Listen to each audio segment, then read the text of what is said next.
मौनी अमावस्या के तड़के कुंभ क्षेत्र में मची भगदड़ पर आरोप प्रत्यारोप का दौर जारी है। जिम्मेदारों को पहचानने, उन्हें दंडित करने की मांग सोशल मीडिया और प्रत्यक्षदर्शियों और जान गंवाने वाले परिजनों की ओर से की जा रही है। हालांकि अभी तक मामले में किसी को भी आधिकारिक रूप से जिम्मेदार नहीं ठहराया गया है, पर कुछ वीडियो फुटेज, कुछ लोगों के सोशल मीडिया पर चल रहे बयानों के आधार पर महाकुंभ मेला के बेहद महत्वपूर्ण पदों पर बैठे अफसरों पर उंगली उठाई जा रही है। ये वही अफसर हैं जिन्हें महाकुंभ क्षेत्र की सुरक्षा व्यवस्था के लिए जिम्मेदारी सौंपी गई थी। 13 जनवरी से लेकर 28 जनवरी तक करीब 10 करोड़ से अधिक लोगों के महाकुंभ क्षेत्र में डुबकी लगाने और किसी के हताहत नहीं होने पर इन्हीं अफसरों की जमकर तारीफ भी की जा रही थी, पर अब इन्हीं 5 अफसरों पर सबसे अधिक सवालिया निशान भी है। लोगों का दावा, इनके आदेश पर बंद किया गया पुल। सरकारी आंकड़े के अनुसार मौनी अमावस्या से एक दिन पहले महाकुंभ क्षेत्र में 1.6 करोड़ लोग पहुंच चुके थे। पांटून पुलों पर भीड़ थी, कई रास्ते फिर भी बंद थे, उनमें एम्बुलेंस और कारणों से रास्ते बंद थे। महाकुंभ मेला में जान गंवाने वालों के परिजनों का आरोप है कि उसी दौरान एक वायरलेस मैसेज आया और भीड़ का मूवमेंट रोक दिया गया। इसके बाद पांटून ब्रिज नंबर 7 को अचानक बंद कर दिया गया। यहां पर श्रद्धालु करीब 5 घंटे से फंसे रहे, फिर इनका सब्र टूट गया। भीड़ ने देखा कि एसडीएम सदर की गाड़ी के लिए पुल खोला गया है। इसके बाद भीड़ एसडीएम की गाड़ी पर टूट पड़ी। इस दौरान अफसरों से धक्का मुक्की हुई। भीड़ का गुस्सा बढ़ता देख पांटून ब्रिज नंबर 13, 14, 15 को खोल दिया गया। ऐसा अंदेशा जताया जा रहा है कि मैसेज मेला से जुड़े एक उच्च अधिकारी का था। महाकुंभ में एक नहीं 3 जगह भगदड़ हुई। जीटी रोड पर भी 5 मरे। महाकुंभ में 28 जनवरी की देर रात करीब 1:30 बजे संगम नोज इलाके में भगदड़ हुई। सरकारी आंकड़ों के मुताबिक 30 लोगों की मौत हुई है और 60 लोग घायल हैं। भगदड़ सिर्फ एक जगह हुई और मरने वालों की संख्या सिर्फ 30 है। ये दोनों ही बातें सवालों के घेरे में है। हेलो दोस्तों, कुंभ मेले में मारे गए सभी लोगों के आत्मा की शांति के लिए अपने अपने घरों के बाहर एक दीपक जरूर जलाएं और भगवान से ये प्रार्थना करें कि उनके परिवार के दुख के ऐसे घड़ी में उन्हें हिम्मत और साहस प्रदान करे।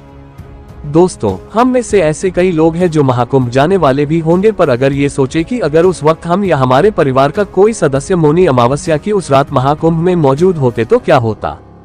वो एहसास भी मुझे डरा देता है।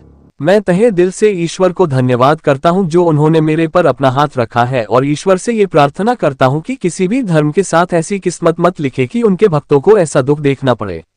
आप लोग भी अगर अपने अपने भगवानों को धन्यवाद करना चाहते हैं तो कमेंट बॉक्स में थैंक यू गॉड और महाकुंभ में मारे गए भक्तों के आत्मा की शांति के लिए ओम शांति लिखना बिल्कुल भी मत भूलिएगा। एबीपी विशंस ने इसकी छानबीन की। प्रशासन के दावों और आंकड़ों में कई लूप होल्स नजर आते हैं। 29 जनवरी को कहा गया कि 30 मौतें हुई हैं, 25 की पहचान हो गई है। 30 जनवरी को भास्कर रिपोर्टर को मोतीलाल नेहरू कॉलेज की मोर्चरी में 24 लावारिस शव रखे मिले। अगर इनमें से बीते दिन के 5 लावारिस शव घटा भी दें तो भी नई 19 लाशें सामने थीं। ऐसे में मृतकों की संख्या बढ़कर 49 हो जाती है। छानबीन में एबीपी विशंस टीम ने 2 सवालों के जवाब तलाशे। देखिए एबीपी विशंस की एक्सक्लूसिव इन्वेस्टिगेटिव रिपोर्ट। सवाल नंबर -1, आखिर मरने वालों की असली संख्या क्या है? जवाब की तलाश में 3 बातें पता चली हैं। 1, 30 नहीं 49 मौतें हुई हैं। एबीपी विशंस रिपोर्टर सुभाष भार्गव 30 जनवरी को मोतीलाल नेहरू मेडिकल कॉलेज पहुंचे। यहां गुरुवार दोपहर 24 लावारिस शवों की फोटो लगाई गई।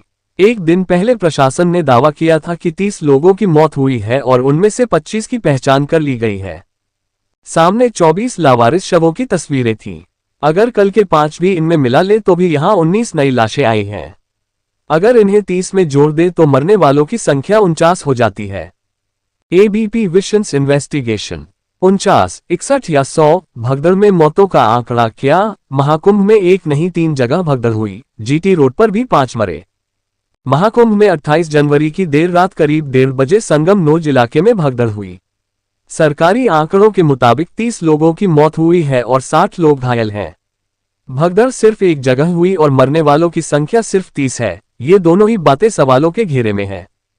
एबीपी विशंस ने इसकी छानबीन की। प्रशासन के दावों और आंकड़ों में कई लूप होल्स नजर आते हैं। 29 जनवरी को कहा गया कि 30 मौतें हुई हैं, 25 की पहचान हो गई है। 30 जनवरी को एबीपी विशंस को मोतीलाल नेहरू कॉलेज की मोर्चरी में 24 लावारिस शव रखे मिले। अगर इनमें से बीते दिन के 5 लावारिस शव घटा भी दें तो भी नई 19 लाशें सामने थीं।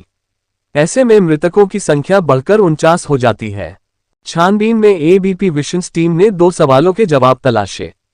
देखिए पूरा एबीपी विशंस का अब तक का सबसे धमाकेदार वीडियो इन्वेस्टिगेटिव रिपोर्ट। सवाल नंबर 1, आखिर मरने वालों की असली संख्या क्या है? जवाब की तलाश में 3 बातें पता चली हैं। 1, 30 नहीं 49 मौतें हुई हैं। एबीपी विशंस रिपोर्टर सुभाष भार्गव 30 जनवरी को मोतीलाल नेहरू मेडिकल कॉलेज पहुंचे। यहां गुरुवार दोपहर 24 लावारिस शवों की फोटो लगाई गईं। एक दिन पहले प्रशासन ने दावा किया था कि 30 लोगों की मौत हुई है और उनमें से 25 की पहचान कर ली गई है। सामने 24 लावारिस शवों की तस्वीरें थीं। अगर कल के 5 भी इनमें मिला ले तो भी यहां 19 नई लाशें आई हैं। अगर इन्हें 30 में जोड़ दे तो मरने वालों की संख्या 49 हो जाती है। एसडीएम आशुतोष मिश्रा से बातचीत में सामने आया कि 29 जनवरी को यहां 40 से 50 शव रखे थे। इसके अलावा मेडिकल कॉलेज के पोस्टमार्टम हाउस में बैठे एक स्वास्थ्यकर्मी ने बताया कि 20 शव अब भी रखे हुए हैं। हालांकि इस दावे की पुष्टि नहीं की जा सकी। 2, देश के अलग अलग राज्यों में कुंभ से अब तक 41 शव लौटे। भले ही प्रशासन मरने वालों का आंकड़ा 30 ही बता रहा हो, लेकिन अब तक 41 शव देश के अलग अलग इलाकों में पहुंच चुके हैं। अकेले उत्तर प्रदेश के 8 जिलों में 16 शव पहुंचे हैं। इसमें गोरखपुर बलिया में 4-4, जौनपुर में 3, लखनऊ, मऊ, गोंडा, सिद्धार्थनगर और प्रयागराज में 1-1 शव लाए गए हैं। उत्तर प्रदेश को छोड़ बाकी राज्यों में अब तक 25 शव जा चुके हैं। इनमें बिहार में 8, कर्नाटक 4, हरियाणा राजस्थान में 3-3, झारखंड और पश्चिम बंगाल में 2-2, असम, गुजरात और उत्तराखंड में 1-1 शव परिजनों के पास आए हैं। एबीपी विशंस ने मृतकों के अलग अलग आंकड़ों पर अपर मेलाधिकारी विवेक चतुर्वेदी से बात की। उन्होंने कहा कि उन्हें मरने वालों की कुल संख्या की जानकारी नहीं है और इस बारे में मेलाधिकारी से बात करने को कहा। 3, कफन पर लिखे नंबर 61 का मतलब भगदड़ में जिन लोगों की मौत हुई है उन्हें बॉडी बैग में रखकर परिजनों को सौंपा जा रहा है या फिर उनके घर भेजा जा रहा है। छानबीन में दैनिक भास्कर को बैग नंबर 17, 39 और 61 तक के फोटो वीडियो मिले हैं। सवाल है कि बॉडी बैग पर लिखे इन नंबर्स का मतलब क्या है।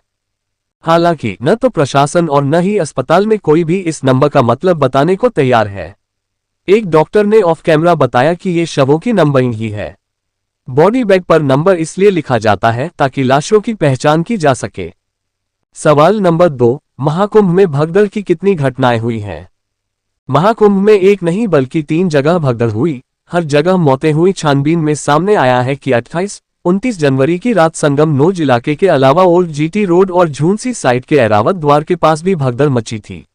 ओल्ड जीटी रोड पर 5 मौत और एरावत द्वार पर 24 मौत होने की बात सामने आ रही है। प्रशासन ने सिर्फ संगम तट पर मची भगदड़ में 30 की मौत और 60 के घायल होने की बात स्वीकार की है। इन तीनों जगहों पर मौतों की संख्या जोड़ दी जाए तो ये संख्या 59 होती है। ओल्ड जीटी रोड पर गाड़ी ने 5 को कुचला। फिर भगदड़ हुई 29 जनवरी सुबह 8 से 9 बजे के बीच। ओल्ड जीटी रोड की तरफ से बड़ी संख्या में श्रद्धालु मेला क्षेत्र में आ रहे थे। इसी बीच मुक्ति मार्ग पर एक महामंडलेश्वर की गाड़ी वहां से गुजर रही थी।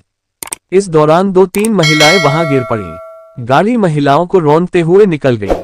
इसके बाद भगदड़ जैसी स्थिति हो गई। इसमें 5 लोगों की मौके पर ही मौत हो गई। मृतकों में एक बच्ची भी शामिल थी। को रुद्र प्रताप ने बताया, गाड़ी बैक करने के दौरान 5 लोग घायल हो गए थे। उन्हें इलाज के लिए स्वरूप रानी मेडिकल कॉलेज में भर्ती कराया गया, जहां उनकी इलाज के दौरान मौत हो गई। मरने वालों की शिनाख्त कराई जा रही है। झूंसी की भगदड़ में 24 मौतें होने का दावा। संगम नोज से 2 किलोमीटर दूर झूंसी में एरावत द्वार के पास भी भगदड़ हुई थी। ये भगदड़ सुबह 6 बजे के आसपास हुई। लोगों से बातचीत के आधार पर दावा किया जा रहा है कि यहां 24 मौतें हुई थीं। लापता व्यक्ति के बारे में पूछने के लिए रिपोर्टर सेक्टर 20 के पुलिस बूथ पर गए। वहां उन्होंने 4 पुलिसकर्मियों से बात की और उन्हें लापता शख्स की तस्वीर दिखाई। पुलिसकर्मियों ने उन्हें सेक्टर 20 के खोया पाया केंद्र पर जाने की सलाह दी।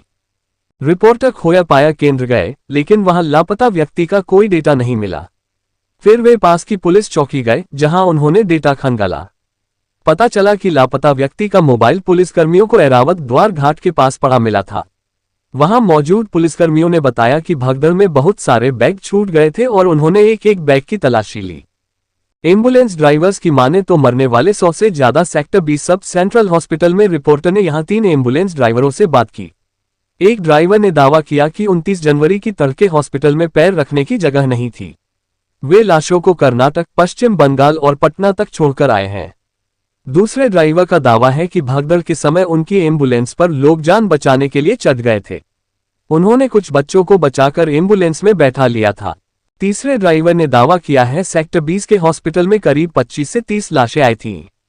एक डॉक्टर ने सभी लाशों के फोटो भी खींचे थे।